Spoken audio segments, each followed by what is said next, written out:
So, hey, hi everyone. So let's start our today's challenge day 7. So it's been 7 days that we have been doing the reading challenge on live streaming, and it's very awesome because like what happens today and yesterday I was literally feeling that I shouldn't do because I have to wake up early in the morning.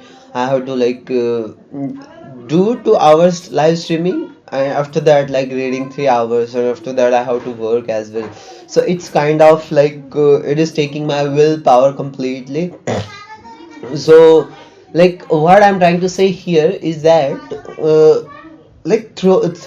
throwing myself every day in the morning, it's like kind of some it's very willpower taking thing that I have to do. I can do it in the afternoon or after certain period of time if I get a good sleep.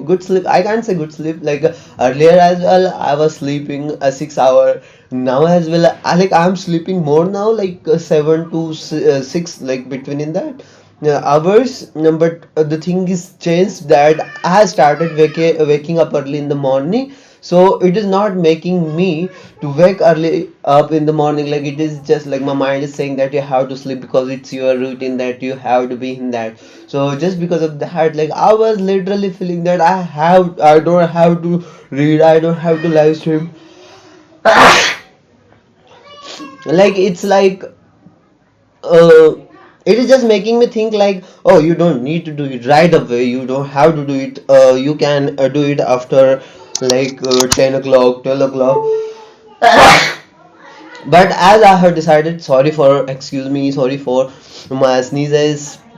As you know that I have been saying again and again that I am having allergy, the cold problem. So it happens with me. So what I'm trying to say here is that whenever you do something very uncomfortable, then at the time it makes you feel like, oh, you don't need to do, or you don't have to do such kind of things. So it is just a feeling. I just noticed this feeling that, oh, I'm getting this, but I didn't listen to it. I didn't actually heard about that. I just wake up. I did my all the steps whatever I need to complete it, and I came back here so that I can start live streaming and read on YouTube, so that people, as well as not people, when I'm going to see tomorrow that I have completed my 7th day as well. So it will make me more feel good, and again I'll be able to take more challenges. But today itself, if I stopped myself doing this, I overwhelmed myself, I procrastinate and did this live streaming after 12 o'clock, 10 o'clock or 9 o'clock, then it's kind of message that I'm living inside me in my brain that, oh, you are this kind of person, you do this kind of things. So whenever you have to take any decision, when it's time to take a decision in the sense, let's say if you are in a situation where you have to take a decision, and at that particular moment the decision needs to be taken at that moment, immediately, but you are not able to take it because in your past experiences you have been telling yourself, your brain, that you don't have to do anything immediately, or you have to listen to your feelings, whatever the feelings you are getting, that you have to listen. Based on that you work, or based on that you behave. That is how it works actually, our brain works actually. So if you are going to throw yourself, if you are going to throw yourself on the things, let's say if you are getting a feeling not to do streaming, not to do exercise, not to do the things, in me as well there is one more thing that I am not doing, which is the exercise. I need to implement it. But first of what I'm going to do, when I will start doing exercise, at the time I will commit on YouTube, so that I don't make myself hold, don't it's like that I don't want to skip any day of exercise. That is why I'm going to record myself, will tell people that I'm going to do exercise from tomorrow. It's my commit, it's my challenge for at least 91 days or 30 days, or whatever the days I'm going to decide. That will be depend on the things, not the things actually. I'm going to take 91 days challenge only. so that will keep me like motivated, not motivated actually, but definitely I'm gonna take it after 10 days or 10 days, not right away, because right now it is taking too much willpower to like wake up early in the morning. Like I don't have to wake up early in the morning because I'm in sleep. I'm not getting waked up like naturally. I have to wake up somehow. Like I'm in half sleep, and just because of that half sleep I have to go on the way, like likewise, so that I can accomplish my things and come back here and do live streaming. So it's just a feeling. Now I see it as a feeling. I separate myself from those feeling, and just started doing the things using my willpower. Like but if in order to do exercise as well, in order to do exercise I have to wake up early in the morning, like around 6 o'clock or 5:30 o'clock, because I live in village where like it's usual you have to wake up early in the morning because everybody is going to do something. So what I'm trying to say here, you need space to do exercise. So in order to get that space, I have to wake up early in the morning. That I'm trying to say. So it will also take so much willpower. So that is why I'm thinking after completing my 10 days of this challenge, reading challenge, I'll start doing that as well for at least 1 to 2 hours, like between that. Like at least I will go for walk, like something like that, and I will record that progress as well, so that I can show you like what I'm trying to do and how the thing is going related to this exercise challenge as well. Like simultaneously I'll be running, or I'll be like it will be happening two challenges at a time on my YouTube channel. So that I have to do after 10 days, like it's seventh day tomorrow, day after tomorrow, like it will be on Saturday I guess, because tomorrow is Thursday, Friday and Saturday will be 10th day of our reading challenge. So on 10th day I'm going to create a video related to exercise that I have to commit myself on YouTube, that I'm going to take a 91 days challenge of exercise, and let's see what happens doing exercise for 91 days, how much it will take us, like what we say, willpower and all those things, because I'm not doing it in middle of the day or when I'm comfortable doing it. I'm doing it in the morning, which will take like lots of willpower, not lots of willpower, but somehow it will take some of the willpower, because yeah, like might be I'm sleeping and I'm making myself awake in between of sleep, so it's kind of, yeah, that it will take some kind of willpower.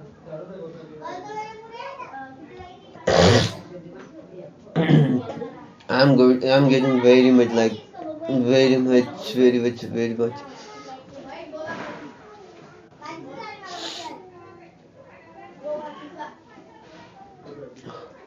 Sometimes it's very difficult when you are in your cold and you are trying to speak with someone else.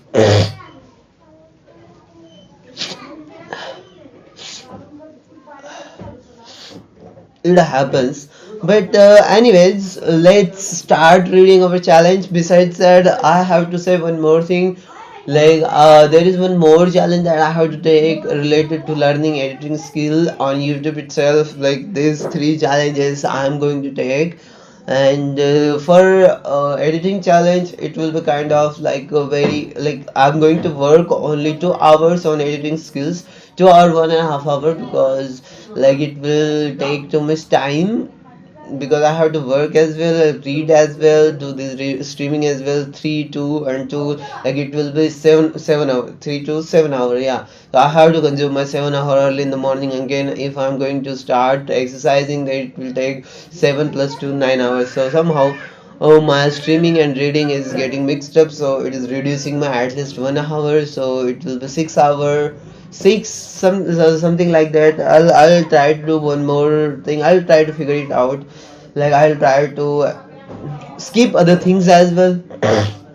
And this I'm taking for 91 days. After 91 days I can like start managing the all those things, like I don't have to read 3 hours every day. I can make it like 1 hour, but on Saturday Sunday on weekends I can make it 4 hour. Like this is how I can manage. 4 4 is equals to 8, and one like for how much you will be getting, like it's complete hour how many in 7 days, 7 into 3, 21 hours, and if I'm going to take like this 5 plus 8, it will be 12 hours, so it's okay. I'm just like giving you an overview of how I can manage, but like I can have weekdays. Now in that weekday I can give time to my particular things, like I have to do this, I have to read in Monday, on Monday I have to do live streaming on Sunday. But after completing these challenges, because it's like that, because I want to tell my brain that I can do anything, like whatever I decided that I can do. And after completing that, like my brain will be like, oh okay, you can do anything. Then after that I can decide what I have to do at that particular time. I don't have to force myself to do everything at the same time, at a time, because it's not possible. If you are going to do anything at the same time, then you'll be burn out, or you'll be like kind of you don't want to do it anymore after a certain period of time. So we don't have to do like that. We can decide what to do and what not to do. You can enjoy, you can like give yourself a good time. It is also enjoyment, but for like I have to make it very comfortable for me so that it should feel enjoyable. But it is enjoyable, but the problem is that I wake up early in the morning and my routine was sleeping in the morning. So just because of it is making me more, saying that you have to sleep, you have to sleep. But it's not like that. I'm gonna wake up after a certain period of time, like let's say 1 month, 2 month, or 3 months. I'll be very used to waking up early in the morning. So that's the thing. So again, very much congrats, not congratulations, very much welcome into my live streaming, where right now it's 7 day of reading challenge, and currently we are reading Mindsight, the new science of personal transformation, this book. And I guess it will take like some more days to accomplish or complete it, because while reading we are discussing as well. We, in the sense, I am telling some of the things or whatever the things I feel related to that, I says. So let's start now. What is the timing? It's at 22. I was just checking the timing, and yesterday I don't know when I, like there are lots of things that I do literally which don't look good. Like I did right now, like these. I was seeing my live streaming because it runs while late. It's a while late. In that I've been seeing, like I've been doing these and doing these. So it's kind of my regular things, and I'm not able, like I can't say not able, but like whatever I get, I'm doing likewise. So sorry for my like body language. Like tomorrow, day after tomorrow, no, day after tomorrow, I'm going to watch my all videos, but it will not like I won't be able to watch all of those, because it has 2 hours particular video. But I'll try to watch all of them. I'll take a notes, and will try to decide that what I have to do and what don't have to do, or what I have to like do, something like that.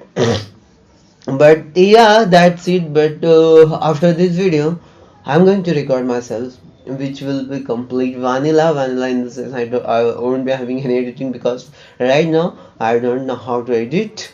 Like I don't know about, like I have to go into DaVinci or CapCut, that I can post in the sense for throw my like video, and do some basic cuts and ratios and all those things, and after that like I can upload that. I'm gonna do that thing because I learned, actually I learned that already. But in order to have good editing, like lighting, background, sound effects and all those, I'll try to do that for a while, like at least 30 minutes. In that 30 minutes, if I'm able to like make good edits for that recorded video, then I'll like have that edit in my video. But if I didn't get those, then I'll upload this, not this, that video, as it is related to taking a challenge every day for learning the editing skills. It just like I don't have to like say each and everything what I did, but at least for 3 to 5 minutes video I'm going to upload related to my editing skill, what I learned or what I'm going to like how difficult it was or whatever it is. Like I can record my screen and all those things. I'll try to do this as much as possible so that you will be able to understand what I'm trying to do and how I'm doing, because this channel is completely related to growing oneself, me and you whoever is watching, so that by seeing me you can also take a motivation. Well, there are lots of, as yesterday I was scrolling Instagram. On Instagram I saw there were so many influencer or content creator who were having good edits, but it's not like that. They edit or they had this skill within 1 day or 2 day, or they just started doing it very immediately. They might have spent some of the time and then only they will be able to understand it. Let's see how it takes. Like in Da Vinci I was trying to blur my background, but at the time what was happening, it was somehow not working. So it's kind of like you have to see most of the things, you have to do it. Like there are lots of things that you have to do, then only like you'll be having good ideas. So what I'm trying to say here, I was getting influenced in the overwhelmed, I can't say influenced but overwhelmed by those content creator, because they were having very good edits. And when I tried to create a video and record myself, at that time I see like, oh, my background is not good, how I can make it good, but it's not getting better. Oh, my voice is like that. Oh, like my appearance is like that, how I can make it better. I don't have any idea because I don't know the edit. But if I started learning it, then you'll get to know like how I am doing the things, these and that, and blah blah blah blah. So that is how it will work, I guess. So that's all for our introduction. Like it's becoming my habit that whenever I come online I say something related to yesterday, what I felt, what the things are, all those things. And after that I started reading, and in between reading as well I'll find myself explaining the things, not explaining, actually sharing the things what I feel or whatever it is.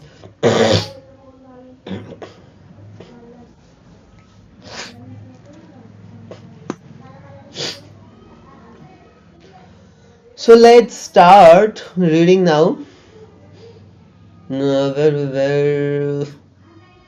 Let's start reading here. If you're able to see my screen, then you'll. So we first develop relationships during our early years, when our right hemisphere is dominant in both growth and activity. Perhaps this is one reason the mode specializes in close relationship throughout our lives, and the right side also specializes in self-soothing.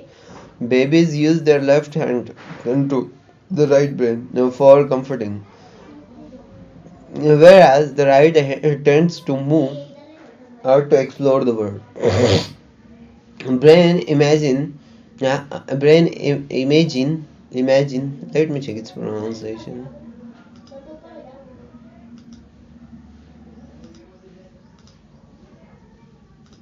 Imaging. Imaging. Imaging. It's imaging. Brain imaging has revealed as well that left prefrontal activation appears to be associated with an approach state in which we seek out and open ourselves to new experiences. Right frontal activation, on the other hand, is associated with withdrawal or turning inward away from mobility. Interestingly, social display rules, the quotes that tell us how we are supposed to act in groups, are a left mode specialty. So overall, the left seems more outwardly focused, while the right is an interior specialist, exploring our own and others' internal worlds. This could help explain why Stuart is streaming. Likewise, right, I'm doing like might be you won't be able to see me clearly. Let me check if I'm able to see myself clearly or not. But the problem is that like it's really frustrating when my light gets like turn off, not a turn off actually, but it just gets off, which is not good. I have to like make the things. I started reading, but in between like light gets cut off. That's very frustrating. I'm gonna do it after 91 days. Sorry for that. Not a 91 days, but I don't know like when I'm gonna do it.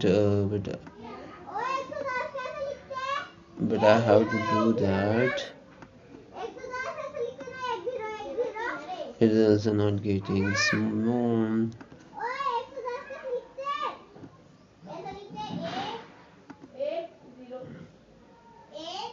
I also have to do.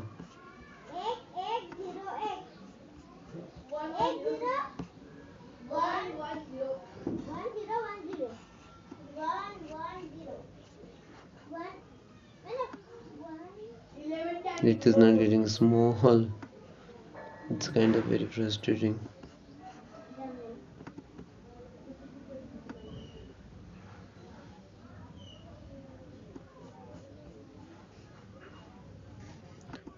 I'm on my live streaming and I'm not doing anything good. Can you see it properly? I guess you are not because I can see has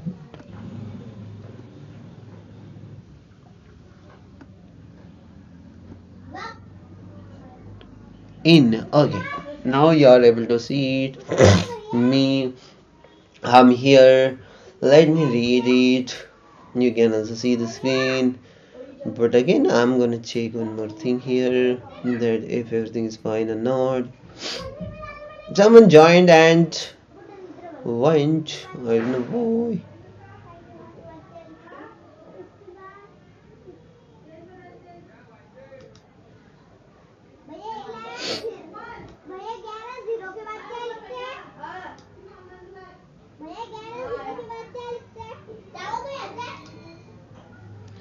My bean is getting opened. It's very frustrating, yaar. Okay, so let's start reading our things. As you can see in me dark, I'm just hoping that my like light get come back, but I don't know if it is going to come back or not, or it will like the light will be on or not. It's very frustrating. I'll do something about it.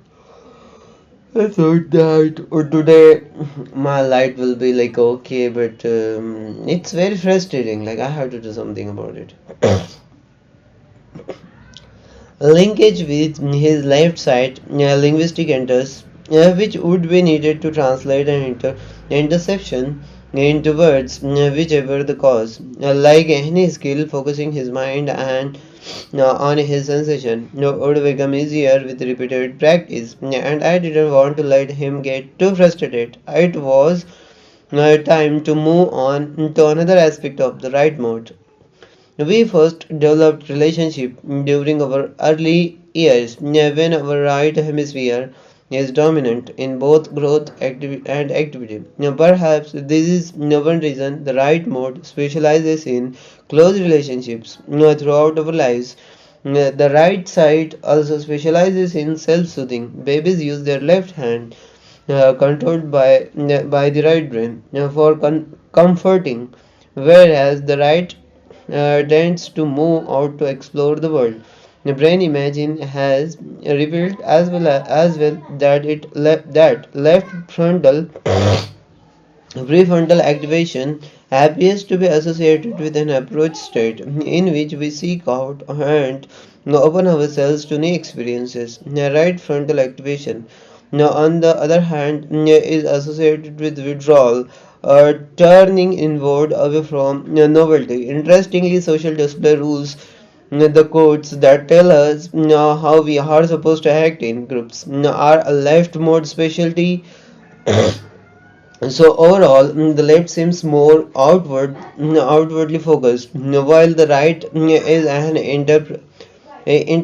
interior specialist exploring our own and others' internal worlds. This could help explain why Stewart thrived in settings such as the court and conference room, but faltered when it came to more intimate relationship. To introduce Stewart, to the rich inner world of reflection and relationship, engaged him in a series of non-verbal communication games. At first, they were simple. How to make a the facial expression, and due to them, the emotions.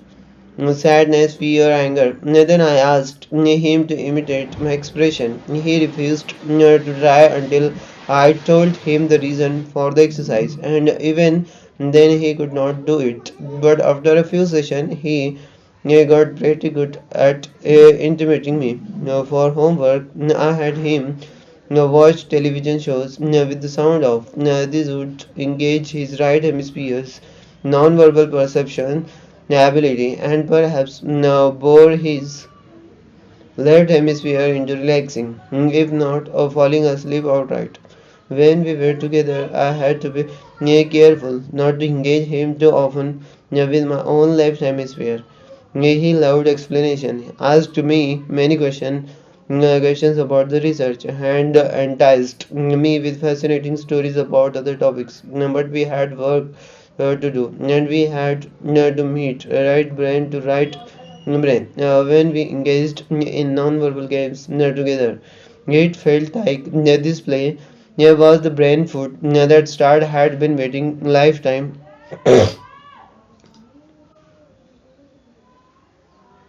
life waiting a lifetime receive. Also, our non-verbal communication improved, and Stuart became more attuned to this whole non-body sensation. I decided it was time to explore his internal world of images and autobiographical reflection. I asked him to recall the evening before our session and his breakfast that morning, and no convey his recollection as images rather than facts. On the one hand, this was safe territory for Stuart. These would be neural memories. Neural memories, picture of his own experiences in the recent past. But here was the tricky part. Autobiographical representations are right mode dominant, and they are not in word form. So I would say, just notice that what emerges in your awareness. Just notice invites a broad sensory experience that is closer to the right mode flow of images before words. Stewart wanted to summarize and evaluate. I had a good evening. I had a cornflakes for breakfast. What came hard to him was telling me. I scooped the cornflakes into my blue bowl, and I hear the dry sound they make. The milk carton feels cool in my hand. And I pour it slowly until I see the milk almost covering the flakes. I sit down and I notice that the sunlight is in my eyes. Stewart and I went on to images of neural senses, such as his favorite beach, his yard at home, his last vacation. Again, these images did not come easily into his awareness. Verbal concepts dominated his mental landscape, and he would start to explain, no, describe where he went and what he did on his vacation. But Stewart loved a challenge, and he slowly learned that the mind's activities are not just those linguistic packets of words we share in school and business. The more he had been so rewarded for throughout his youth and adulthood. So I read this paragraph in the sense, like I read whatever I read. At the time I was thinking some of the things related to like what is going on around me, like how I can make. But as I noticed myself, I was trying to separate myself from the thoughts. I was focusing on my reading, and I like it was like I was able to do that, and I get some of the things whatever I read. Like I was not completely focused on my thinking. Thinking in the sense, I was not completely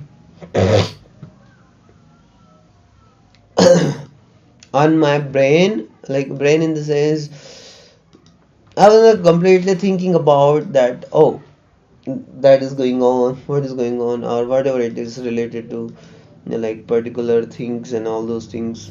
I was like okay to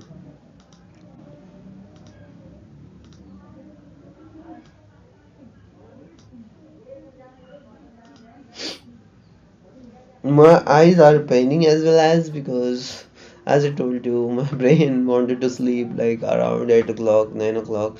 Even if I sleep at in the middle of night, like 2 o'clock, it doesn't matter. But it just says that you have to sleep around 8 or 9 o'clock. It just the thing.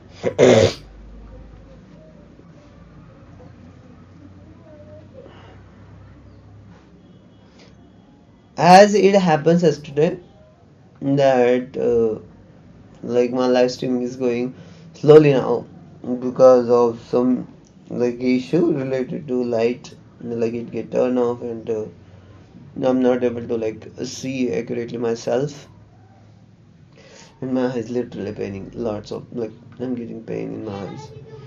But anyways, I'll start reading it again. Resume.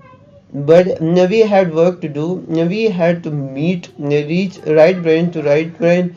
When we engaged in non-verbal games together, it felt like this play was the brain food that Stuart had been waiting a lifetime to resume. There is one thing I that learned from doing live streaming. You don't have to act like you don't have to show as it is. Who like not as it is in the sense you don't have to show like each and every edit like people are doing edits and showing themselves. I'm not saying they are doing something bad or good.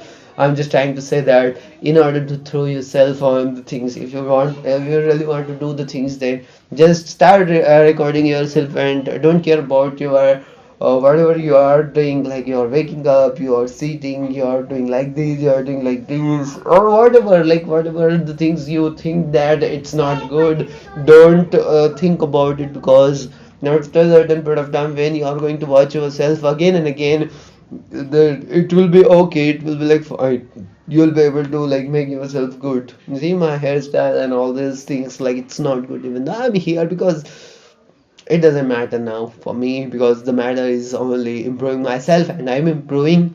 That's the only thing.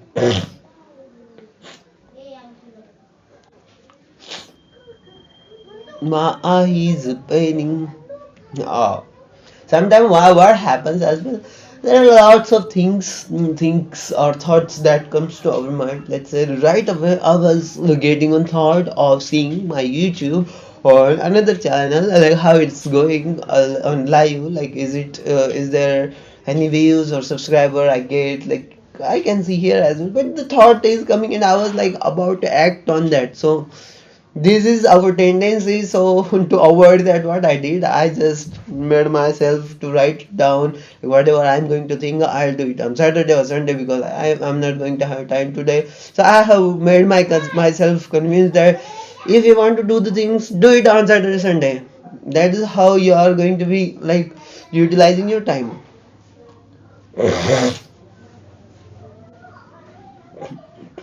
So let me read it again.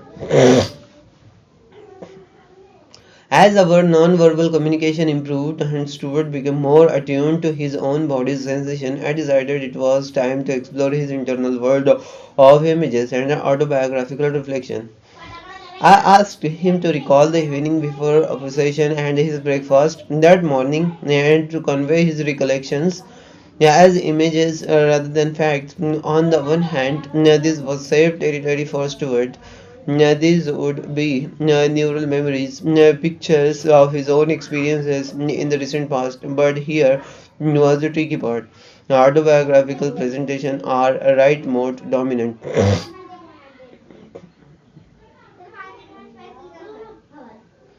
Right mode dominant, and they are not in a word form. So I would say just notice what emerges in your awareness. Just notice, invite a broad sensory experience that is closer to the right mode flow of images before words. The steward wanted to summarize and evaluate. I had a good evening. I had a cornflake for breakfast. What came hard to him was telling me. I scoop the cornflakes into my blue bowl and hear the dry sound they make. The milk cartons feels cool in my hand, and I pour it slowly until I see the milk almost covering the flakes. I sit down and I notice that the sunlight is in my eyes. Stewart and I went on to image of neutral scenes. such as his favorite beach, his yard at home, his last vacation. Again, these images did not come easily into his awareness. Verbal concepts dominated his mental landscape, and he would start to explain, not describe, where he went and what he did on his vacation. But toward loved a challenge, and he slowly learned that the mind's activities are not just those linguistic packets of words we share in school and business. The more he had been so rewarded for throughout his youth and adulthood. Of course, you have noticed a paradox. We are using words to access the wordless right hemisphere realm of sensation, images, and feelings. Aren't words the left brain's specialty? Yes or no? Yes and no. When we explain a science experiment or a legal proceeding, we are relying heavily on the left. When we describe rather than explain, we are bringing the experimentally reach right side into collaboration with the word smithing left hemisphere. The challenge was to invite towards the left to participate but let the right stay strong. This would be the beginning of more balanced linkage of the left and the right. With reassurance and practice, what began as fleeting images became a more steady film in Stuart's mind's eyes, where he slowly became immersed in the sea inside. Over a period of weekly visits spanning several months, Stewart began to enjoy what at first had been a frustrating exercise for homework. I gave him a book about learning to draw using the right side of the brain. He also began writing in a journal. Now, for the first time in his life, sometimes he would bring his entries in for us to read together. Reflection on how he was changing, on the new world that was opening up to him. At times, he would write about how uncertain he felt, sometimes feeling afraid that he couldn't do this, and that he was no good at describing failure at feeling. But as time went on, he said that he had a whole new way of seeing. The key for him, he said, what was adjusting to the reality that he could not control where his images would take him. Now, how different this must have been from studying and practicing law. Now, once he could relax his left hemisphere, dilation for control and certainty, his mind could become free to open to his inner world. Finally, Stewart and I moved to the level of feelings. Stewart's initial statement, "I don't know what I feel," had slowly given way to his being able to circulate how the muscles in his arms felt, where his face was tense, when his chest felt heavy, or the uneasiness in his belly from such bodily sensation. He would sometimes become aware of images, a picture in his head of being with someone, or of hiding or running away, tuning into the body's signal and to the imagery that arose from them. Also helped Stewart gain awareness of his feelings. Because feelings themselves are the subjective sensation of what is going on inside the entire body, from our limbs and torso up to our brainstem, limbic areas, and cortex. However, it was still difficult for him to translate this sensation, images, and feelings into words. When I asked him about them, Stewart was not alone in this. Finding the words to accurately depict our wordless internal world is a lifelong challenge for many of us. Poets offer us a window into the mastery of this neural skill, but few of us have poet's gift for translating feeling into words, and it really is quite a feat of our translation. If you pause to think about it, we use our left hemisphere's linguistic packets to ask another person's left hemisphere a question about his experiences or feelings, not to ask ourselves the same question. That person must decode those signals and send a message across the corpus callosum to activate the right hemisphere, which comes up with a non verbal sound. somatic sensory images that are the stuff of feelings. He then has to reverse the process, translating the right hemisphere fears internal music back into the digital neural processor of the left hemisphere's language center. Then a sentence is spoken.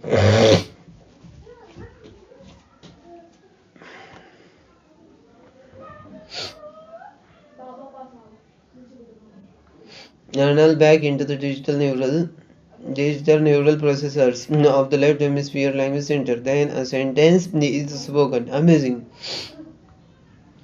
This was why it was important for Stewart to write his journal and to make it a record not only of his thoughts but also of the sensations, imagery, and feelings that were entering his awareness. As our weekly practices continued, Stewart's journal revealed the increasingly intricate world of his right mode, replete with dream descriptions, poems, and a heartfelt reflection on his life. He seemed to enjoy reflecting on the internal world that had now become accessible to him. Using words to describe and label this internal world can actually be useful not just for those like Stewart who have trouble accessing their emotions, but for those who need to find a way to bring balance to overacting feelings.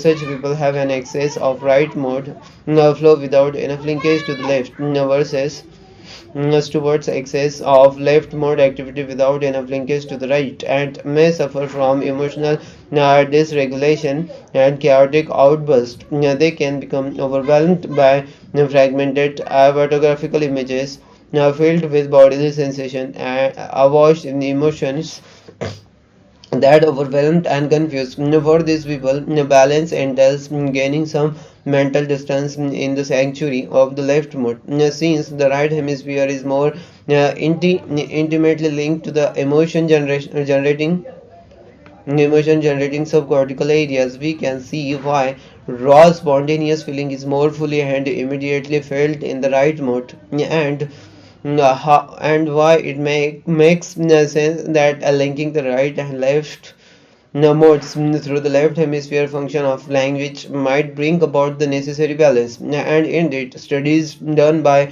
my colleague at UCLA have actually shown that naming an effect soothes the limbic firing. Sometimes we need to name it to name it. Now we can use the left language center to calm the excessively firing right emotional areas. But again, the key is to link left and right, not replace one imbalance with another.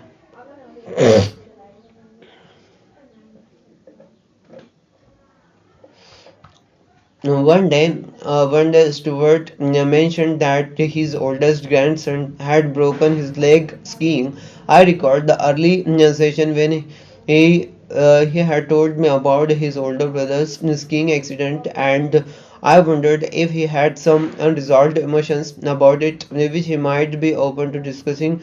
At this point, when I brought up the topic, Stewart became tearful, and I thought I had hit a tender spot in his memories.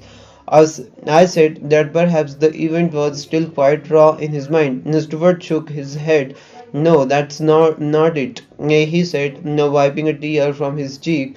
Now, what do you think it is? I asked him, puzzled about what could be creating this new and, for him, unusually intense emotional response.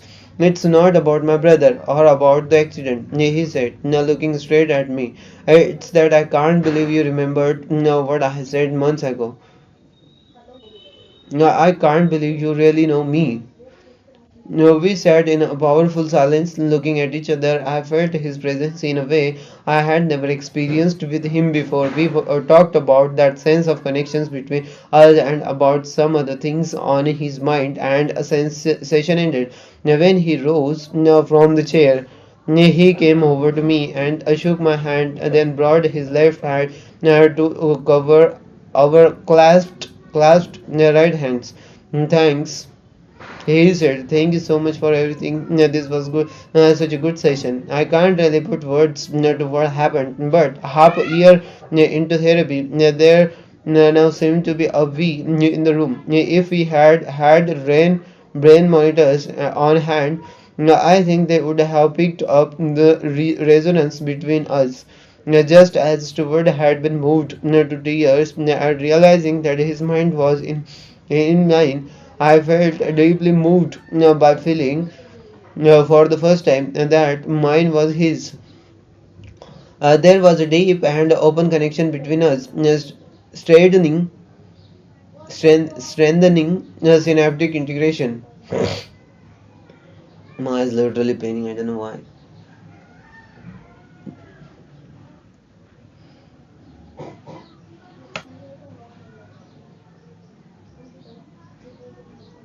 I started like at 10.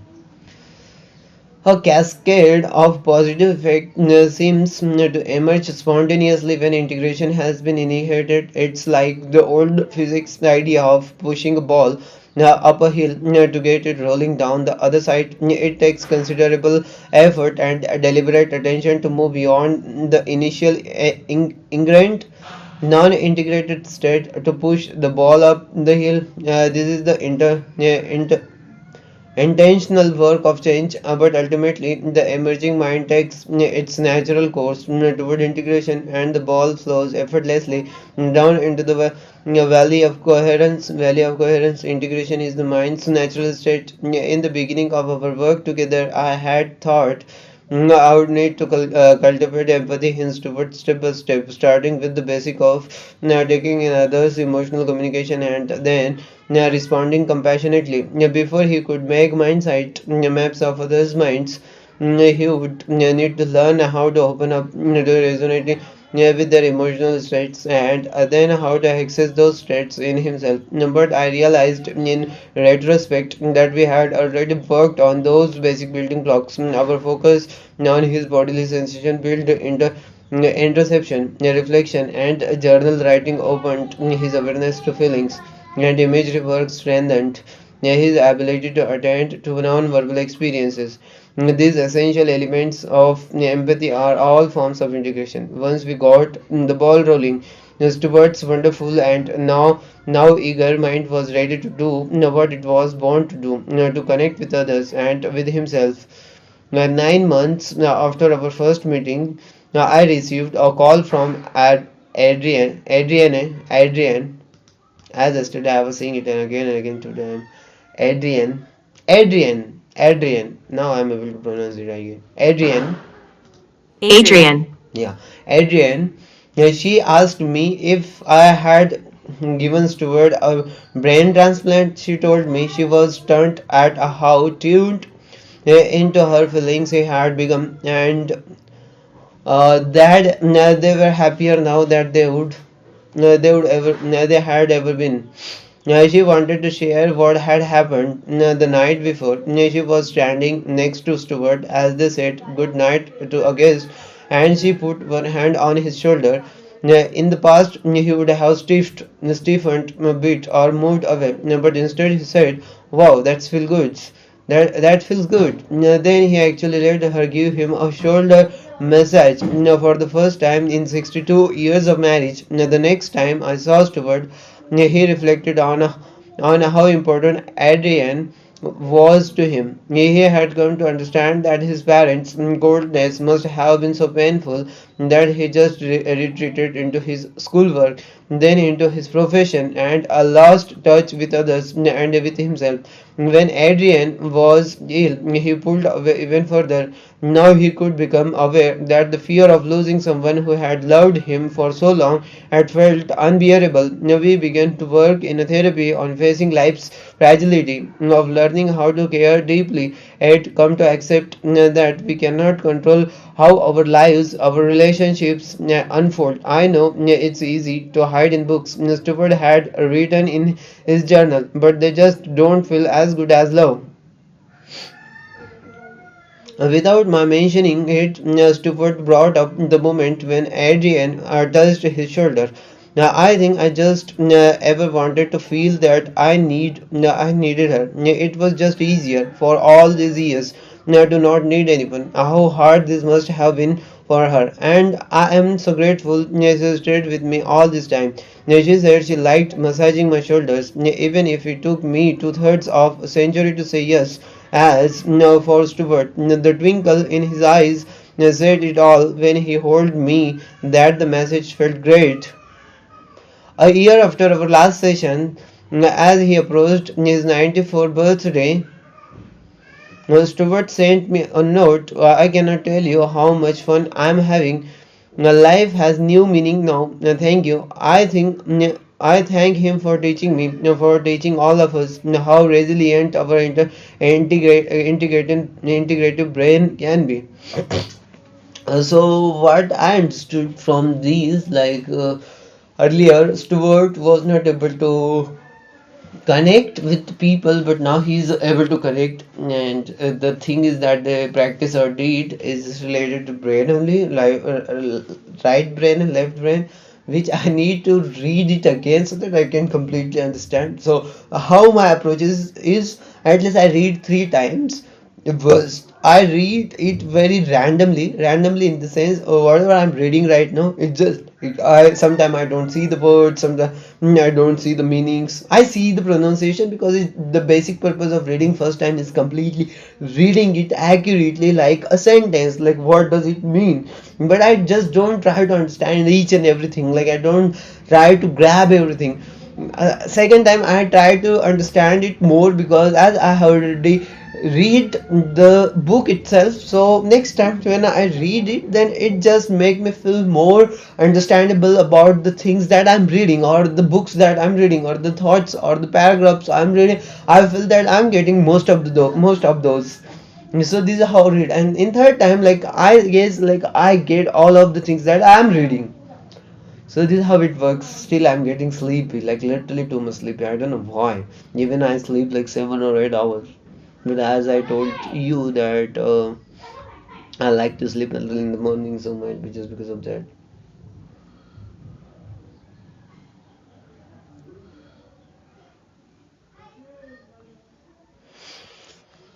Cut off from the neck down, reconnecting the mind and the body. Annie's first visit was on a rare rainy day in Los Angeles. She must not have brought an umbrella because her long black hair was soaked. It was bundled into a loose knot at the side of her head, and a stream of moisture was quickly darkening the shoulder and neckline of her jacket. I couldn't help watching the dark spots spread, but Anne didn't seem to be bothered. I would soon learn that thick lack of interest in her body was more than just a passing state of being caught off guard in the rain. Anna looked around the room,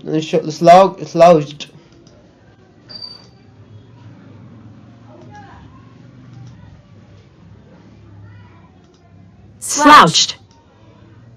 slouched. I'm literally getting so much sleepy. I don't know why. Like no, I have to do the things. I have to change my routine. Then only I'll be able to like perform this. I slept not like late, so just because of that, like at least I need 7 hours sleep. I just slept for. So I'll try to do that. Slouched. Anna looked around the room, slouched back into the couch, and said, "Well, here I am, but I am not sure why." Anna was a 47-year-old physician and the mother of 11-year-old twin girls. She told me that she had been putting off going to her internist for a follow-up exam for more than a year. Her slightly raised blood pressure and some findings during a routine her exam had concerned him, and he had asked her to return a few weeks later. But she hadn't just hadn't gotten around to it. Yes, Anne told me. She knew what doctors made the worst patients, but she felt that there was nothing wrong with her heart, and she didn't need to waste her time. Her blood pressure was fine now. She just had a few palpitations that she was pretty much able to ignore. So I asked myself if Hurt was really of no concern. Why was she talking about it? I don't have time to see any doctors. Nanny continued, the words tumbling out. Her life was stuffed to the brim with work. She said her long days spilling over into weekends spent at the office where she was in charge of a group of radiologists. I wondered too.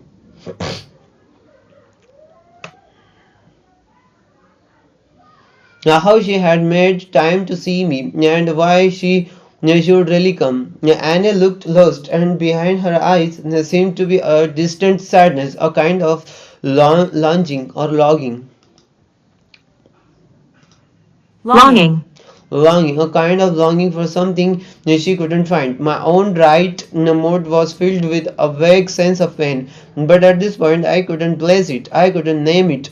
So I just noted this internal sensation and filled them away in my mind. Annie then told me that even with her professional success, she didn't feel very accomplished and that her life was empty. There wasn't much else besides work. She had divorced her husband 6 years ago because they just didn't have much in common. She hadn't been interested in dating when the twins were younger. Besides, she was too busy and she wasn't in a current relationship. Her daughters divided their time between her house and her ex-husband's in a nearby neighborhood. When I asked her about her relationship with the girls, she told me that they were mini teens who didn't really want to bother with their parents. They were very independent, she added proudly. Annie paused for nearly a minute, and I waited to see what else she would say. Then she looked at me with a puzzled expression and said, "Well, I'm here anyway, and I guess there has to be something more to life than just this." I took that to be a request for therapy. When I asked Annie to tell me something about her upbringing, this is the story she told me. When she was 3 years old, Annie's mother died of lung cancer and her father became very depressed. She was sent to live with her mother's parents in a nearby town and she didn't see her father again for almost a year. During that time, her father had been hospitalized and when he was released, he returned to live with Annie and her grandparents. When I asked Annie about that year, she said they were caring people, warm and loving. And then she paused for a few moments, but it didn't last long. She added, "I was young and my father came back, and well, it all changed after that." Annie's father remarried when she was 5 years old and new family moved across the country to settle in Pacific Northwest near Seattle. She didn't see her grandparents again until she was in college. Annie's father and stepmother had two more children, active boys born a year and a half apart, whom they doted on. Annie said she loved her brothers but felt ignored by her father. As for her stepmother, Louisa, she was a robot of woman and a harsh disciplinarian who criticized Annie relentlessly. Annie's father never intervened. Intervened. Intervened. One day, when she was 11 years old, when she was 11 years old, Annie had a particularly painful dressing down from Louisa. Later, as she told me, she went for a long walk in the orchard.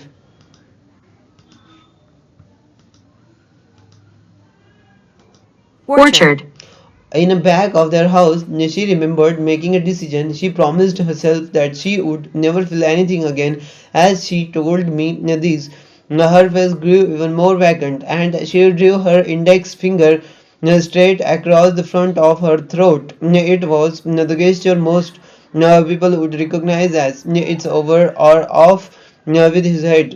But I wasn't at all sure. Annie even knew she had made it. It worked. They could never touch me again. I mean, they didn't hurt me physically or sexually abuse me. No, but I never let them make me feel bad, no matter what they came up with. He and my stepmom just became non people in my life, and non people in my life. I ignored them from then on. I worked like crazy in school. My teachers loved me, and that was that. After college and medical school, I knew I would be okay. I think in many ways it all helped me become the successful physician I am today. Now, I suppose I should thank them, all of them, but I don't speak with them anymore. They wouldn't know what to do even if I did. I mean, to say I'm sorry. If they could, that's it. That's my story. The session was over. Annie agreed to return, and then she went out into the brain. Now, halfway through Annie's second visit, a quotation from James Joyce that I had heard somewhere popped into my head. Mr. Duffy lived at a little. Let me check his pronunciation.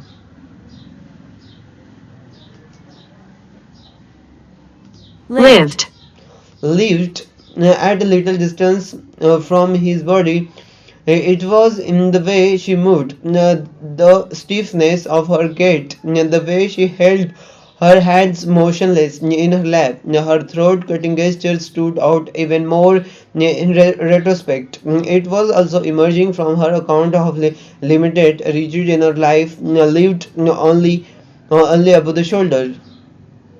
Annie told me she had been quite artistic as a child. She had excelled at drawing and loved to paint, although she had had no time for such things in years. Unlike my patient Stuart, she did not seem to have a deficit in right mode development.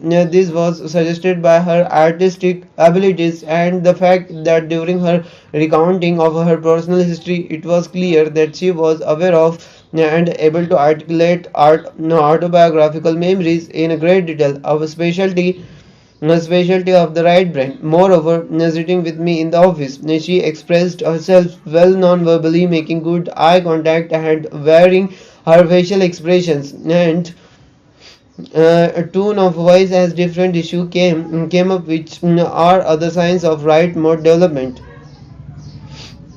Her left mode had also shown early strength. She had been at ease with science and loved to solve maths problems when she was in school.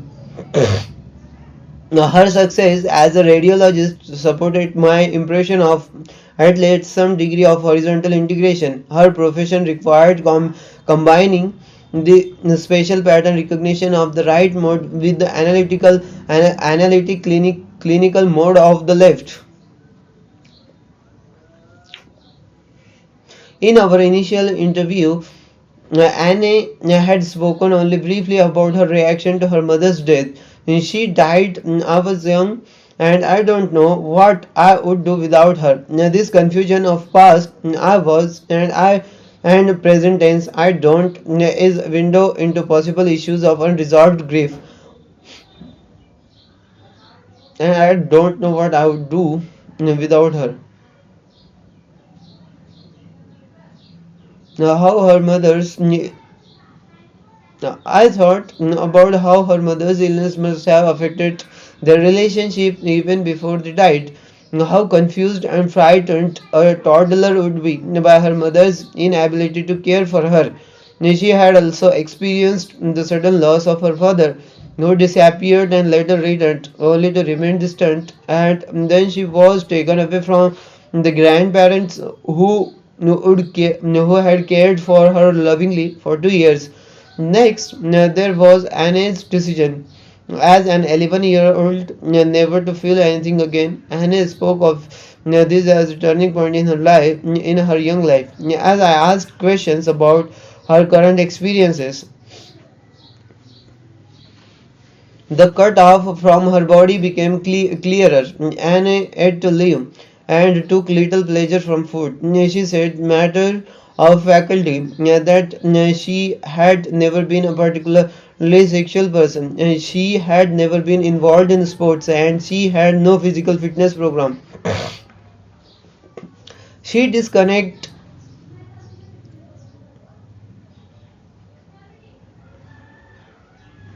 She disconnect from her body wasn't complete. However, there was the matter of her palpitations. I asked Anne about their quality, frequency, and intensity, and she was able to tell me that they happened a couple of times a week, were only a mild, but in contrast to you, un, un, let me check.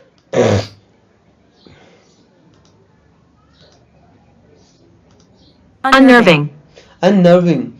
Unnerving enough to make her stop whatever she was doing. She couldn't pinpoint anything that caused them. When I asked if she could sense her heart when it was beating normally, she said that she could not. But this sudden onsets of rapid, sometimes pounding and irregular heartbeats bothered her. I urged her to go back to her internist to be sure there was nothing to be concerned about. She said that she had she would think about it. Anne was an expert observer of interior anatomy in all its subtleties, but she refused to pay attention to her own body. Anne had adapted to painful situation by shutting off awareness of her feelings. What is wrong with that? You might ask if our adaptations allow us to survive. Why challenge them? Here is the basic problem: the conditions Anne experienced as a child, the painful loss of her mother and grandparents, her new family's neglect and harshness no longer existed. She had adapted as best she could, but she had had no support to help her resolve her losses then or now. So her adaptation, which initially gave her strength and enabled her to move forward in her life, actually had come to imprison her. It kept her from being able to thrive. Anne's decision to never feel anything again had effectively shut off the body proper from the neck down. It was as if she were trying to take refuge in her cortex to cut herself off from the ongoing pain of criticism and isolation and unfairness. This adaptation may also have helped her leave behind, out of her awareness, her unresolved grief over her first grief great loss, her mother's death, which preceded all the others. Like all emotions, such overwhelming feelings are created throughout the extended nervous system. In the body's brainstem and limbic areas, they directly involve our cortical region as well. But if we can find a way to block subcortical input, if we can keep it from traveling upward into our consciousness, creating in cortex, voila, now we have eliminated our feelings. Literally, I'm getting too much sleepy. I don't know why it is happening, but it's happening. Like I even don't have to say that I'm feeling sleepy because my brain is like listening it. I'm feeling very lazy. It's also listening it, but I have to give a message that oh, I can read this very excitedly. I can make myself reading it very excitedly because I love to read. I like to read. I enjoy the conversation with you guys. Whenever I'm on live stream, I'm feeling way better than earlier. Like I'm feeling every day good and good and good and good because I'm doing live streaming and it is like changing my way of communication, the way how I'm reading, the way I behave, all those things. I will notice it on Saturday. I will try to figure out what are the things that I don't like. But like if you are going to watch yourself and you didn't like, your brain will tell you that you don't have to do and you don't do that. That's how our brain works. As usual, I say when completing my sentence, I say, and it works, that's how it works, that's the thing. Likewise, but there are lots of things that I'm going to improve in myself. It's not only about doing live streaming, but it's all about trying the best yourself, that how you are going to improve yourself, writing down the things, making the notes about the things that what you have to do, what you don't have to do, like doing all those things, and after that you will be able to see yourself that you grown up, so like you grown up a lot than earlier. I can see there is one concurrent viewers. So very welcome to the live streaming reading every day for 91 days. This is our challenge. So that is the thing we have been doing for 7 days. But besides that, I share the things which I feel, which I thought of, or whenever I feel something about as today's live streaming, I talk about that. Besides that, I will re-evaluate my live streamings on Saturday to Sunday. I will think about that and create a video based on that. But whatever the video I'm going to create related to that, it will be completely it will not have any edits or something, because edit takes time, and in order to give the thoughts or improve myself, I have to actually work on the things editing, as well as the things that I'm feeling, that I'm facing, that I have to work on all of those things. Then only I'll be able to grow myself. This is how I'm going to work on myself, so I don't have to overwhelmed by the things. I'm just trying to figuring out how I can make the thing happening every day very smoothly, so that I shouldn't feel overwhelmed after a certain period of time. Like if I'm going to make my routine very good, then I'll be able to feel very good, very much good about that, oh, I'm doing these, that everything is going very good, I'm improving. I'll be able to see myself on my YouTube itself, that where I was and where I became, sorry, where what I became actually. This is how the things will work. So why I said this, because I felt that there is something that I has to need to improve in myself. So not something, there are lots of things that I have to improve, and I'll record all of those things. Record in the sense, the summary I will record and I will post it. Like right now we are reading it the same way. I can't do for learning my editing skill, the filler words coming back. But I'll try not to make those, because I have given message to my brain that I don't have to make filler words. You can take a pause by saying this as well. Taking a pause, my brain, by saying this, I am giving a message to my brain that you have to take a pause. If you are not getting something, think about that very quickly. It don't take much time to think about something. It will only take I guess 2 very millisecond actually.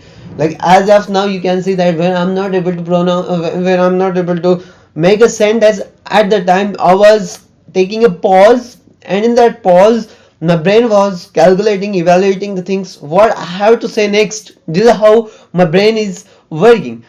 Why it is working? Because I have given a message, I have said my brain that, see, if you have something to say in the next sentence and you are not getting that, then you have to take a pause. In that pause, you can think of that next sentence and you can speak it out. You don't have to have filler words something like that, because it don't seems good. Your conversation, your way of speaking will not look good. So just to have good conversation, just to have good representation of yourself, just to make another person feel comfortable while listening to you, you can take pauses and make good sentences. Don't make such words which you are trying to make the sentence, you are just trying to fill the gaps, you are just trying to feel the pauseness, you are just trying to feel the silent. It's not like that. Be silent for a moment, take a pauses, and you'll be able to make a good conversation, or you'll be able to present yourself in a good way better than earlier. Why I'm telling all those things? Because I'm telling this to myself, my brain, and it will take it as it is and will work on it. You'll able to see after a certain period of time how I got improved. This is how it will work. And besides that, I'm giving a message to you as well. You can work on that and you'll be able to feel it as well. If you implement, if you try to do the same thing, you'll also able to see it. So that is the thing I had in my mind, and I spoke it out. So that's all for this message actually. I guess I lose my track where I was reading something and I got some thoughts and I started speaking about the things. So anyway, I'll keep my track on a track where I was actually. I lost my track now. Let's go back to our reading so that we can read and get our track back. So this is how it works. In the end. Let me breathe. No one knows exactly how our mind uses the brain to defend us from pain. But two things we do know from repeated clinical experience. One is that people is quite often, as you'll see throughout this book, these adaptations can take many forms. Now, from avoiding our feelings momentarily when we are overwhelmed, to a long-term shut-offs or to shutdowns like an age. The second thing we know is that somehow we, that is our minds, can modify neural firing patterns to create what we need. For example, when we need to place something in the front of our mind to focus our attention, we activate aspects of the prefrontal cortex on either side of the brain. So we can propose that one possible way the mind uses the brain blocks something from awareness is by literally dampening the neural passage of energy and information from the subcortical region upward to the cortex, especially to the parts of the prefrontal region that mediate awareness. Here is another thing we know for sure. When we block our awareness of feelings, they continue to affect us anyway. Research has shown repeatedly that even without conscious awareness, neural input from the internal world of body and emotion influences our reasoning and our decision making. Even facial expression we have not aware of, even changes in heart rhythm we may not notice, directly affect how we feel and how we perceive the world. In other words, you can run but you cannot hide.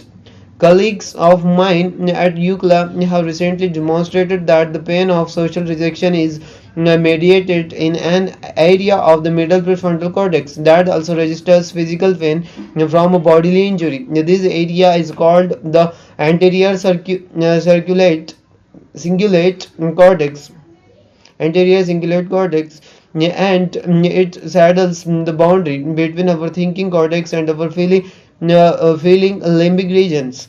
In addition to registering physical sensation from the body and feelings from our social interaction, it regulates the focus of our attention because it links body, emotion, attention, and social awareness. The anticipulate anterior cingulate cortex uh, anterior cingulate cortex plays a key role in the resonance circuitry that lets us feel connected to others and to ourselves. In fact, the more we can sense our own internal world utilizing the LCC and related areas such as the insular discussed in the minding the brain section, riding the resonance circuits, the more we can feel the internal world of someone else.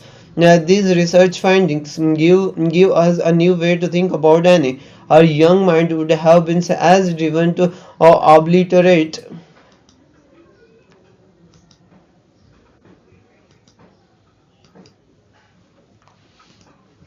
Obliterate. obliterate.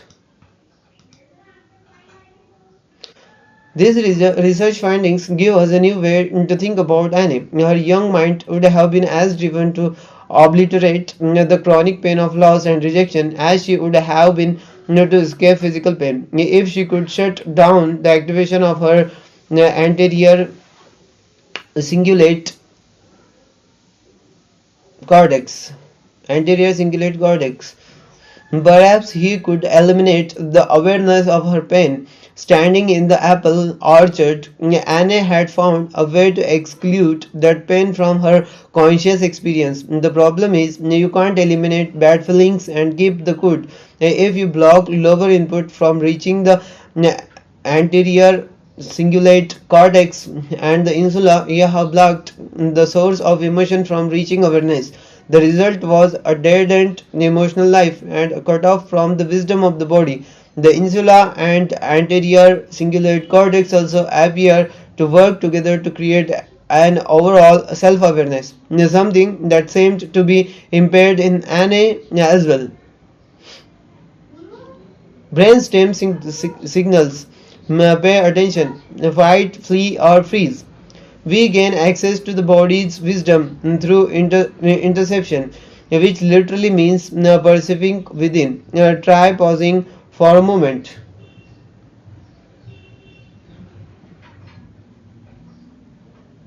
Now, for a moment right now, and just become aware of the beating of your heart and the in and out of your breath. These basic physiological processes are regulated by brainstem. The brainstem also helps regulate our cortex by influencing our alertness and directly shaping our states of minds. You can pick up brainstem signals at any time by becoming aware of shifts in your breathing and heart rate, and also by paying attention to arousal itself.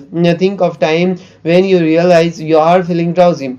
You are focusing on the brain's alertness, noticing your capacity to attend to information. A teacher's lecture, for example, or this book you are reading. Perhaps you have returned to the same paragraph several times without taking it in, and you are ready to admit that you are not in a state of mind to continue reading.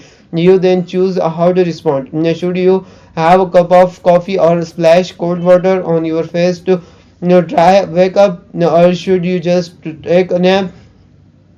This one way you regulate your internal world by being able to monitor and then modify energy and information flow. In this case, levels of brainstem arousal.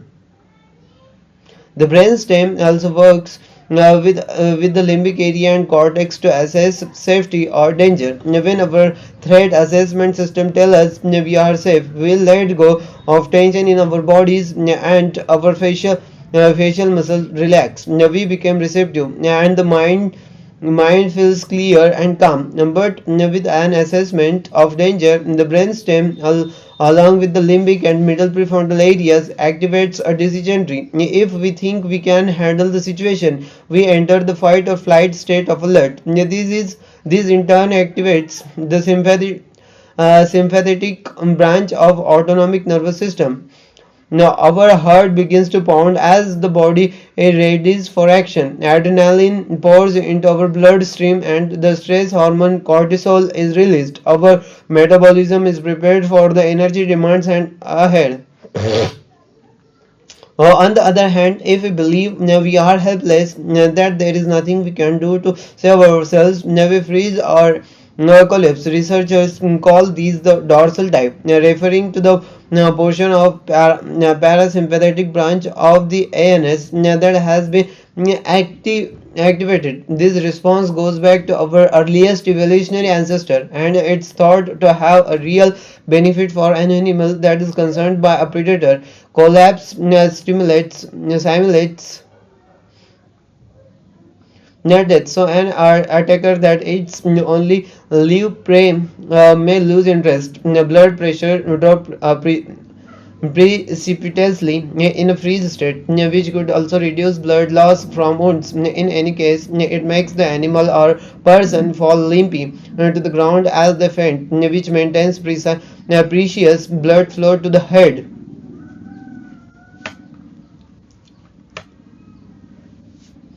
If you are if you are vertically integrated, you can read what your body is telling you about your safety or danger, including signs of are more subtle than running away or fainting. Now you may feel a certain tension when you are walking down the street and only then realize that someone is following you, or you get a feeling that you just can't trust the person you are taking with. In everyday life, having access to subcortical energy and information is also essential to thinking.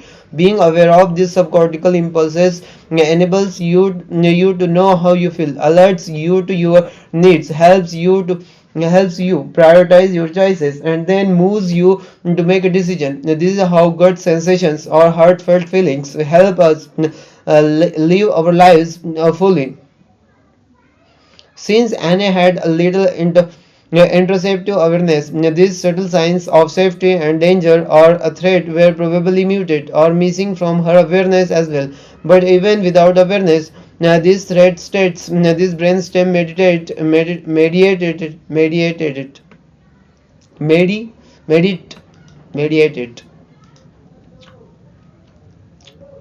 Mediated. mediated Neural shifts can directly influence our thinking, our reasoning, and our sense of vitality.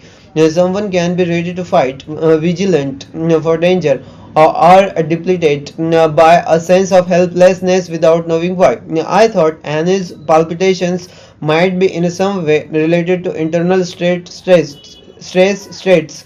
If a subtle internal or external threat led to adrenaline and cortisol release, her heart would pound, which would capture her attention. But since she had little consciousness of her internal state or of its causes, she wouldn't know why it was pounding. A limbing language, primary versus categorical. I've been struck repeatedly by how confused Anne seemed when I asked her basic questions about how she felt in a particular situation. The cutoff seemed to extend to her relationship. She had told me outright that she had few friends and no connection with her family, staying away from her family as a child and now as an adult seemed self-protective protective protective. But I was concerned about the rather distant way she talked about her own daughters. They were the same age she had been when she banished feelings from her life, and knew that, however, independent children that age sometimes act. They do indeed need their parents. In her first session, Anna had told me that her life was empty, and her refrain of too busy also conveyed that it was full to the brim in some ways. Now, what seemed to be missing was the sense of energy and engagement that can give even ordinary experience richness, depth, and meaning.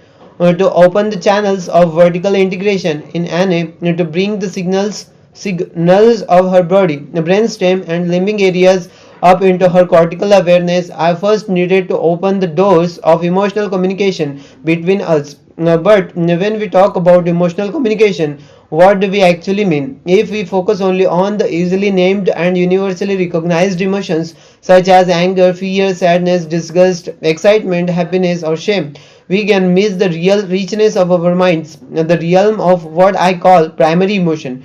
Primary emotion is the subtle music of the mind, the ebb and flow of energy and information that we sense during the moment to moment shifts in our internal state throughout the day. Sometimes, against this constantly shifting, changing background, and an event occurs that orients our attention and activates our arousal and the intensity of our arousal creates within us an emotion such as anger or fear. Even though these universal or categorical emotions are recognized worldwide in every known human culture, they do not emerge as often as you might think. Consider the course of a day. Now, how often do you experience clear, unambiguous anger or a fear? For most, it is rare. Yet your inner world is filled with subtly textured, constantly changing states, what I am calling primary emotions, that continually color your subjective sense of being alive. Thinking about this primary and categorical emotional experiences open a new window on how we connect with others and with ourselves. Young children need attunement with caregivers to feel seen and safe in the world. As parents, we can attune not only to our child's outburst of categorical emotions such as sadness or fear, but also to primary emotional states such as being energized, alert, focused, sleepy, or subdued. Now, parents who wait for categorical emotions to arise before they connect emotionally with the child are missing the majority of important opportunities to attune. Attunement with a child's primary emotion is available moment by moment as we pay attention to whatever has captured our attention. We can also tune in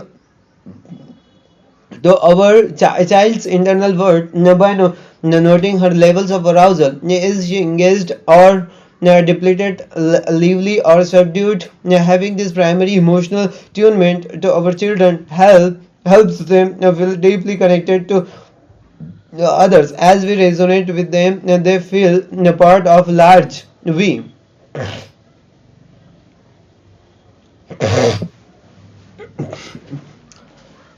Sometimes what happens, like I try to read, but it's like I'm feeling, I'm not feeling sleepy. I like to read. I'm giving message. Even how, even you can see that I'm yawning, but it's completely like I like to read and I'm like reading it aloud. I like to talk about the things when I'm reading. When the things come into my mind, I like to talk about that. I take this pause because my throat is getting like dried up. I don't know why. Just because I might be, I want to complete this session or something like that. But it's, I don't know, like what I am feeling. I don't have to say this as well because I have to figure out the things that what I am feeling, and if I am going to figure out the things that what actually I am, like what the problem is, problem in the sense what is the thing right now, and if you want it or not, you can decide afterward and you can take action on those so that you will be better, or you will be have those things that you wanted to have in you. Likewise it will work. That is how it works.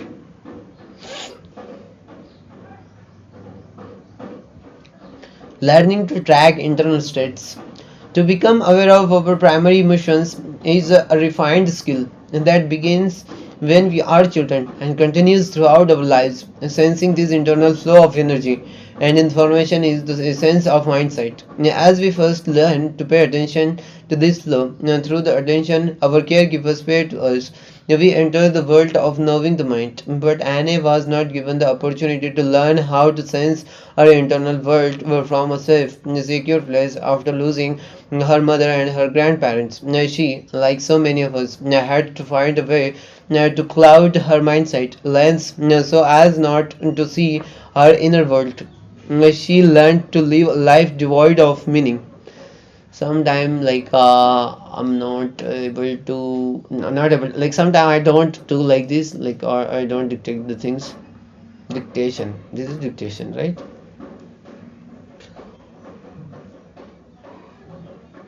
The feeling, this is not good, I should do like this because I'm doing live and I'm not even minding my moves. But this is how it works. Like in order to grow in the sense, people are going to watch me. People in the sense, you are going to watch me, and you are gonna say the things related to this. I am yawning and all those things, but it's okay. It's live, so I can't like. The thing is that I don't want to say negative things. Let's keep it as it is. So yawning and all those things, it's like kind of my habit or my habitual things that I'm doing. But the thing is that I'm literally focusing on reading and growing, and I'm going to do that only. This is positive sentence that I made because I really want to make positive sentence only because it matters a lot. And I'm growing. uh, I'm reading the book. I like to read a book.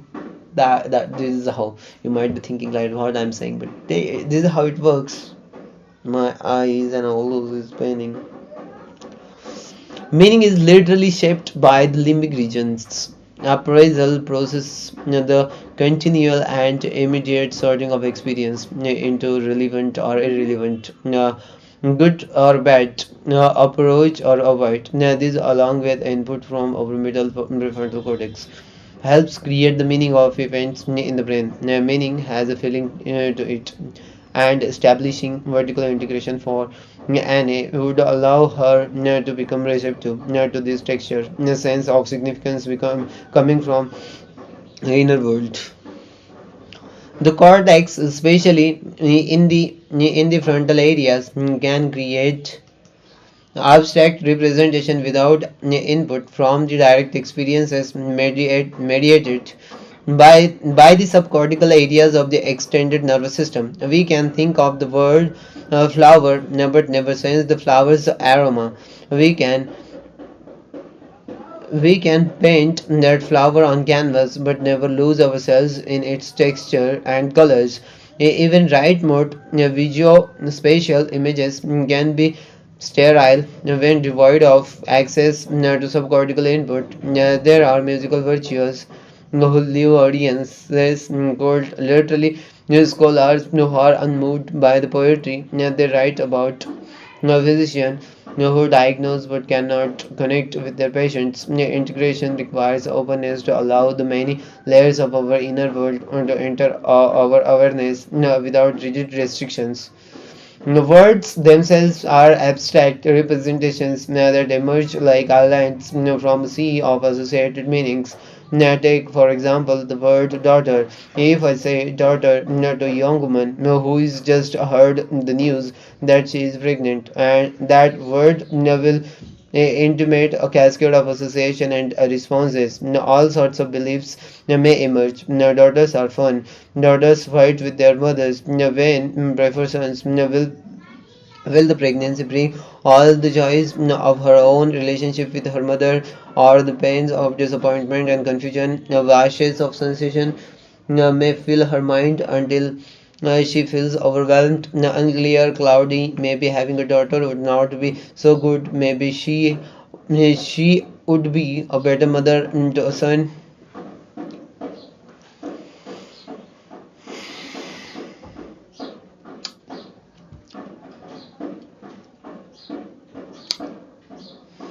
With the word daughter, all of the young woman's own developmental history may be activated and revisited. Now I'm feeling I should I shouldn't say the negative word. I like to do the like I'm enjoying my live streaming and all those things. Might you are feeling like, but it is feeling I Revisited. shouldn't revisit it. Revisited. Revisit it with a mixture of old and new emotions. Was she close to her mother? Did she find her own voice? Or did her mother overpower her? Taking on her mother's perspective, she might wonder how her mother felt about having a girl. How did she respond to her daughter's adolescence? Were her responses supportive, no hostile, or perplexing as she as a young girl matured physically, transformed now from teen to adult, become sexually active, left home, and now that she is going joining this passage of woman from one generation to the next. How will her mother respond to the news of her pregnancy? The meaning of daughter includes all of these and more, including the emotional association that might arise if the young woman were to happen upon a mother daughter pair at the park who appeared to be in a rapt connection, exhilarated.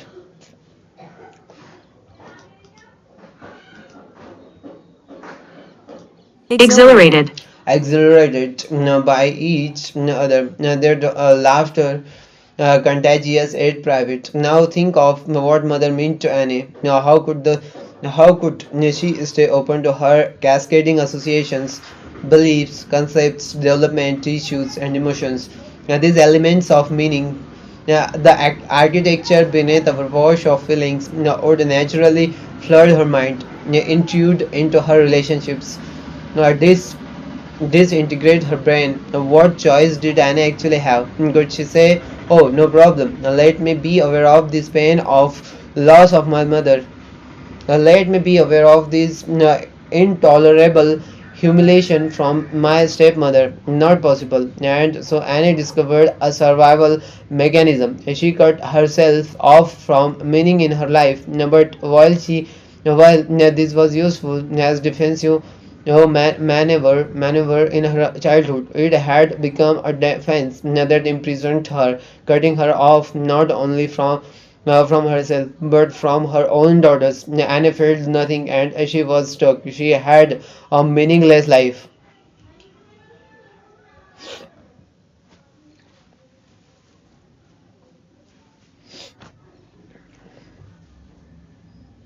When strong primary feeling emerge or a particular category, like right now I'm getting one feeling related to my YouTube, even though my eventual goal is related to YouTube, but the main thing is that I have to read, I have to grow. That is all about is related to, but my brain is again started to think that I have to get subscribers, like I'm growing. Subscriber will come automatically. Like YouTube will list my it's YouTube's videos to people. Like it will show to the audience, and this is how I'm going to get subscribers. But my brain is telling me that just go see if you get subscriber. See if you get a subscriber. But it don't work like that. I have to work on my storytelling, my way of explaining, the way I'm doing lives all will be changed after like 10 or 15 days, as I'm actively working on this, because I know that I'm going to work on and make it the way better than right now or earlier. It is becoming better and better every day. So just because of that, like I do know about that it will be good after a certain period of time, and I'm going to get lots of subscriber. I was thinking in my brain about like one of the another channel of another person, that how he's getting, how he's growing, like what about me, if I'm going to get very soon subscriber or not. So it's not like that. I just have to work on myself, and I don't have to see it. So the basic purpose here to create a YouTube channel is not related to gain a subscriber, but to grow myself in a way better than right now I am, like in explanation, in exercise, in reading, in like having new skills all related to that. Because I personally feel if I'm going to create a YouTube channel, like I have already created it, and if I'm commit on that, then I will be doing that thing regularly, as I have committed the things related to whatever it is.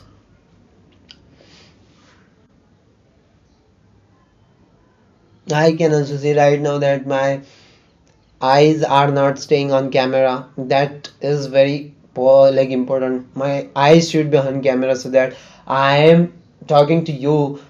It shouldn't feel like these are like I'm just talking by myself, but it's more like that I have to see in camera. I have to talk to you, just like I'm giving you the information and you are taking it. The first thing is that you have to concentrate on the camera, and you have to say like you are talking to your audience. And absolutely I'm talking to my audience, so I have to see in it, and I have to give direct information to you. Then only you will be able to feel something, you will be able to capture.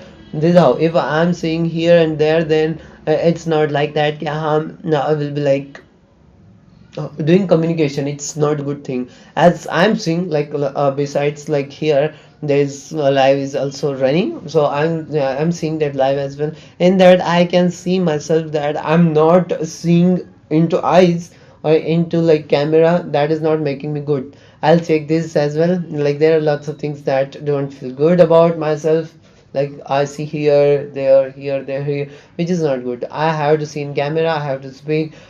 There are things that I have to make the things. And one more thing, that I have to make a storytelling.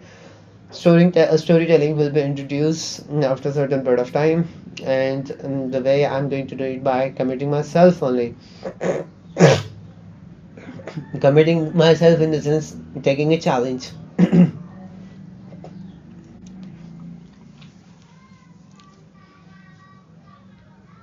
My eyes are paining.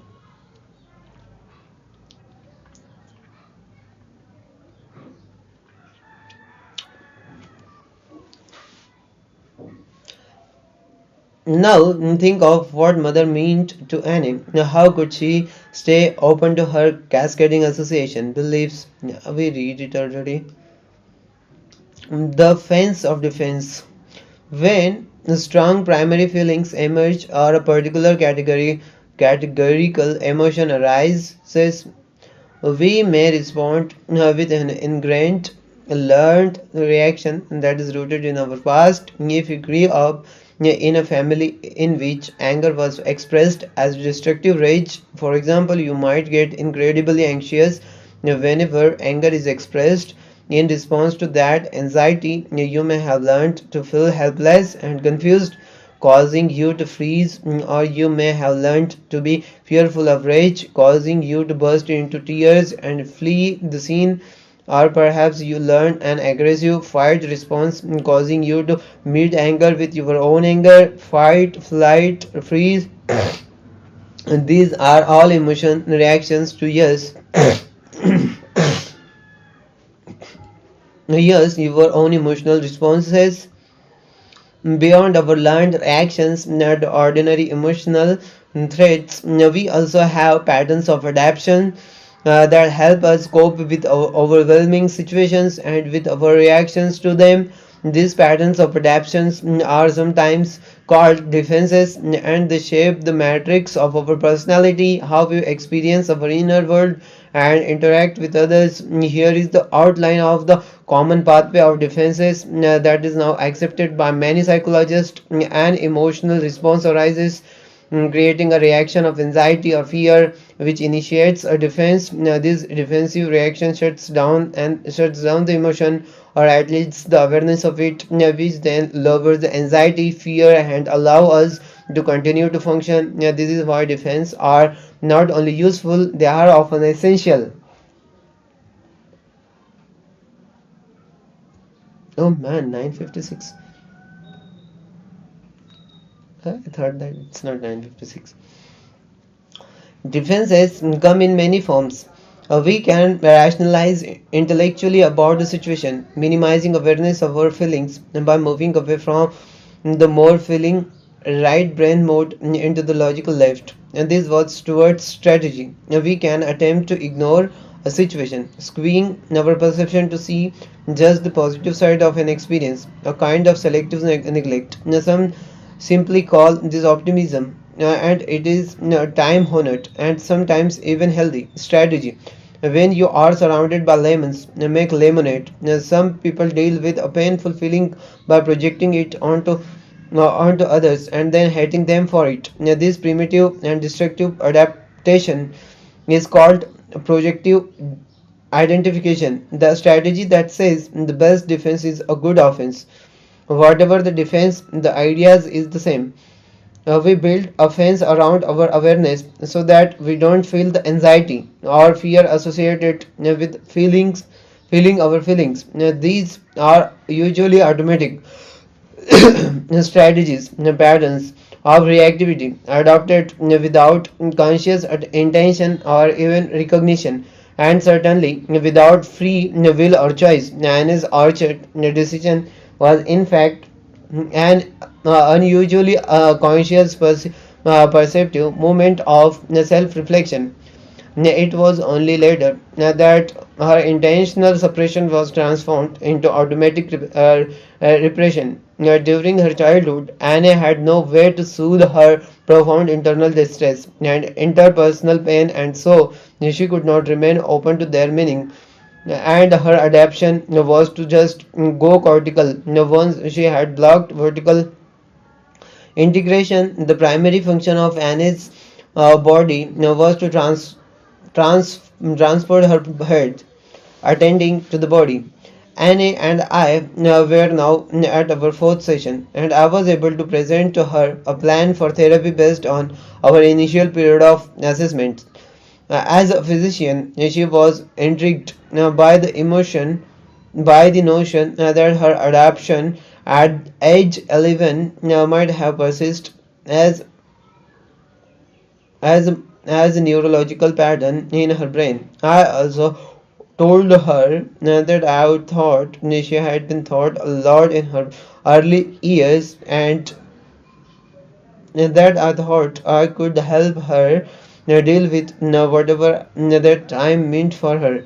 Anne and I needed to go on a journey together to help her feel receptive, to be attuned to herself, so that she could open up her awareness in new ways. She was up for the task, not certain what any of these would involve, but willing to commit a few months of therapy to find out. That was a good place to start, I told her, as I had told Jonathan that we would need time to alter her synapses so that she could unlearn her old patterns and create new ones. Awareness. I went on. I was scalpel. We would use to re-sculpt her neural pathways. Annie was intrigued by that image and wanted to know more. Now I knew I had captured her attention. The first step in changing her mind and her brain. I didn't want to distract her with the details of how awareness might enhance neuroplasticity, but I had some recent research in mind. The nucleus bacillus. Bacillus.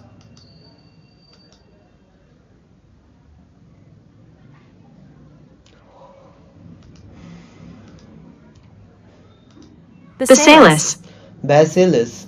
Bacillus. Bacillus. Bacillus. Bacillus. Bacillus, part of a region adjacent to the brainstem, has neural projection secrete the chemical acetyl acety acetylcholine. Acetylcholine.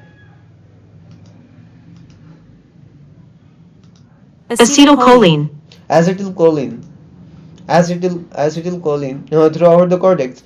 Acetylcholine is a neuromodulator, and its presence enables any neurons that are activated at the same time to strengthen their connection to one another. Now, one theory suggests that we can use focused awareness to stimulate the nucleus bacillus to secrete acetylcholine, thus enhancing neuroplasticity and learning. If this is so, it helps to explain why paying close attention gives our minds the power to change our brains. All I told Anne all I told Annie was that through the work we would do, she should discover for herself the power of attention. We went over the basic mindfulness of the breathe exercise, and we practiced some walking meditation. As we have seen with Jonathan's experience, learning mindfulness techniques can strengthen the hub of the mind so that internal sensations such as bodily signals or waves of emotion can be experienced with more clarity and calmness. Now, my hope for Annie by reading this, like I'm just thinking that I should start doing mindfulness meditations so that my neuroplasticity also gets good, like gets activated, or it should also, like my brain should also like gets good things very easily that I have to do. But let's see how the things goes. My hope for Annie was the same, that with practice she would strengthen the very part of her brain that could not yet permit her to feel her feelings. She was game for taking on this form of practice, not only in the office but as a daily mental training regiment at home. A weekly therapy session, an hour at a time, wasn't enough to focus her attention in an intense way. She would need regular synaptic exercise between her session with me. Reinforcing new synaptic linkage requires repeated neural firing to stimulate neuronal activation and growth. To SNAG, her brain, as with Stewart, we could use the focus of attention stimulate the activity and growth of areas that had been underdeveloped in childhood. In Anna's case, these regions would be the important circuits of introception and self-regulation, of sensing the inner world and regulating that world, and had not been given the opportunity to grow well in her youth. At her next session, I suggested we do a body scan like the one I did with Stuart, thinking it would help her to gently become aware of her body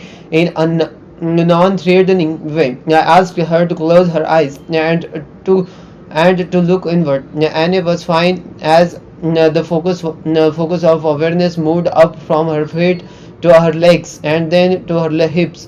I felt cautious as we progressed to the pelvic area. Anne had told me she hadn't been abused sexually, but this is one point at which anxiety sometimes emerges strongly during a scan.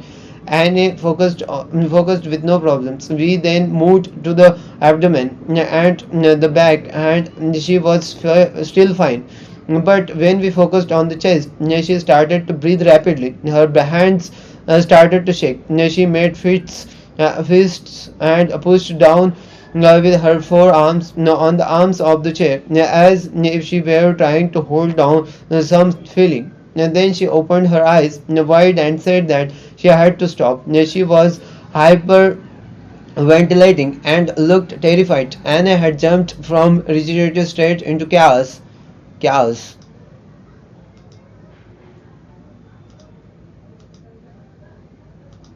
chaos, Chaos. Into chaos. I was concerned that Anne was having a panic attack. Chaos. I was concerned that Anne was having a panic attack. We stopped the exercise and continued our session with her eyes open, and her agitation gradually subsided. She said she didn't want to discuss the experience. She was fine. Now, she simply didn't like the body scan. She would wait till later, when she had developed more of an internal reserve to deal with the upsetting sensation, to come back to that important source of bodily information. Now, while research suggests that focusing attention on the heart can trigger both physiological reactions and an awareness of intense emotions, the specific nature of the feelings it had awakened in Anne was not yet clear. As our work continued, I hoped we would learn more.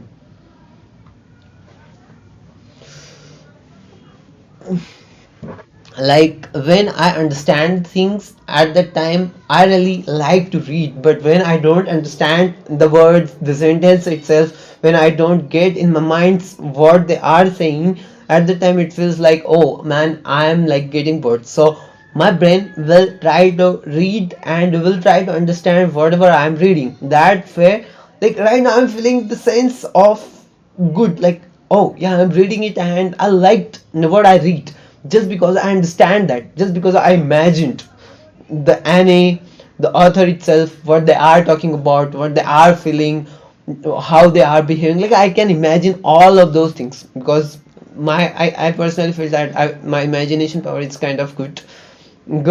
So when I was reading at the time, I was feeling like, oh man, I'm getting it. Literally, I'm getting whatever I'm reading. And it made me feel good about it. And I was like enjoying the reading. I was getting whatever I was reading it. So if I read likewise, I can read for long. Like it can whole day.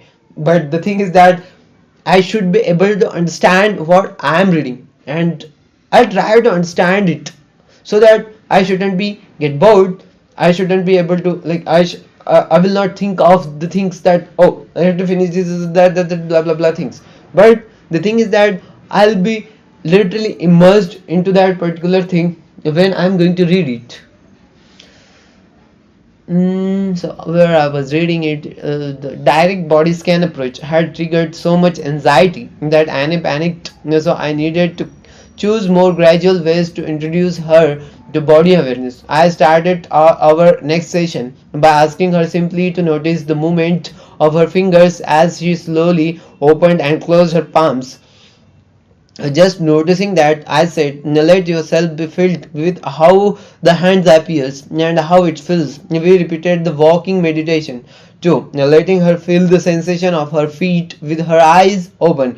Next, I suggested that we develop a safe place into which she could always retreat, an image in her mind that she could draw upon to soothe herself whenever uncomfortable feeling arose. At first, Anne had trouble coming up with an image. I told her this could be something from memory, a special vacation spot, her favorite room at home. One more thing, that when I really concentrate on the thing, that at time I feel good as well.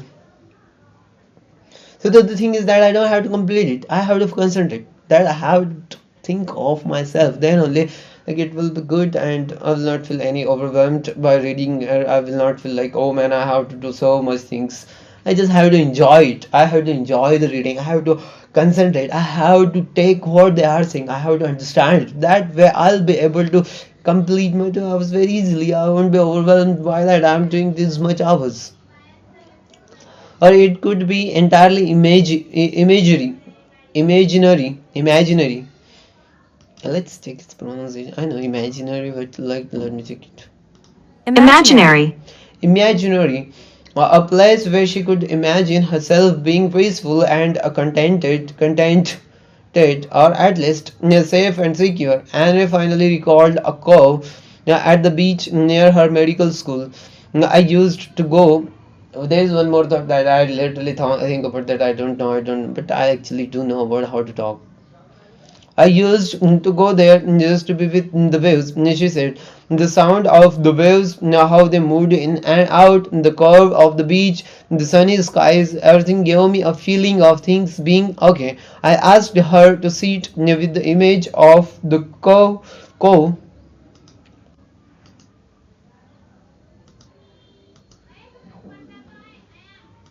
Cove.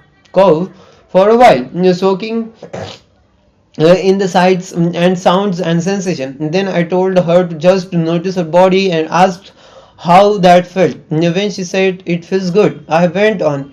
Being aware of the body, just sense whatever arises in your experience. I wanted her to create a neural association between her mental image of a place of safety and her awareness of bodily sensation.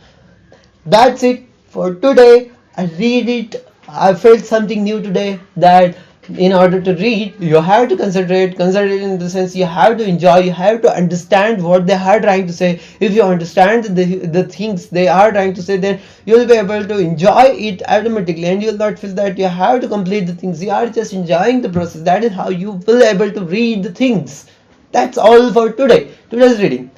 And there are things that I already told.